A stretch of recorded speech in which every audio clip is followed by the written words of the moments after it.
Hello everyone, welcome to our channel আমাদের প্রতিদিন। আজকে সোমবার।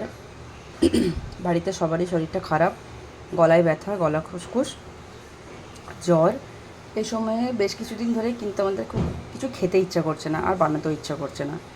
আজকে কি বানাবো ভাবলাম। কালকে দুপুরবেলার সময় চাল আর ডাল ভিজতে দিয়েছিলাম, ওইটাকে রাতের বেলাতেই পিষে রেখেছিলাম, ব্যাটারটা বানিয়ে রেখেছিলাম ধোসা বানাবো বলে। আর ওর সাথে একটু আলু বানিয়েছি, মশলা আলু। এই আলুটা বানানো ভীষণ ইজি আর খেতে ভীষণ ভালো হয়। কোনো মশলা থাকে না এখানে, শুধু টমেটো, পেঁয়াজ আর আলু থাকে, হালকা একটু নুন থাকে। তেলের মধ্যে সর্ষের তেল গরম হয়ে গেলে একটু ফোড়নে দিতে হবে কালো সর্ষে, আর তার সাথে বেশি করে কারি পাতা। পেঁয়াজটা খুব একটা মিহি করে কাটার দরকার নেই, একটু মোটা মোটা করে কেটে হালকা ভেজে নিয়েছি নুন দিয়ে। একটু ভাজা হয়ে গেলে তখন টমেটোটা অ্যাড করে দিয়েছি। তারপরে সেদ্ধ করে রাখা আলুটা হাতে করে মশটে এখানে দিয়ে দিয়েছি।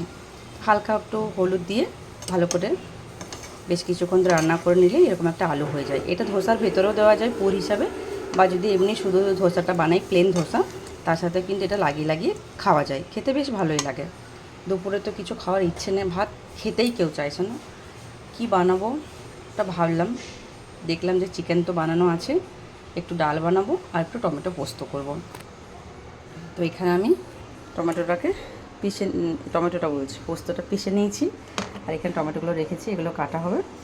একটুখানি টমেটো পোস্ত বানাবো, আর ডাল আছে, চিকেন আছে। যদি খেতে ইচ্ছা করো তখন একটা করে অমলেট বানানো হবে। ভালোই সকালবেলায় রোদ দিচ্ছিলো, কিন্তু এখন আবার মেঘলা করেছে, বৃষ্টি হবে মনে হয়। এখন তো পড়েনি। আশা করছি গলা সবার জলদি জলদি করে ভালো হয়ে যাবে। ততক্ষণ ভালো না হচ্ছে, কিছু খেতেও ইচ্ছা করছে না, কিছু করতেও ইচ্ছা করছে না, কীরকম একটা ম্যাজ ভাব। ভিডিওগুলো ভালো লাগলে লাইক, কমেন্ট, শেয়ার করবেন। আমাদের চ্যানেলকে সাবস্ক্রাইব করে আমাদের পাশে থাকবেন। দেখা হচ্ছে পরের ভিডিওতে, ততক্ষণে সবাইকে বাই।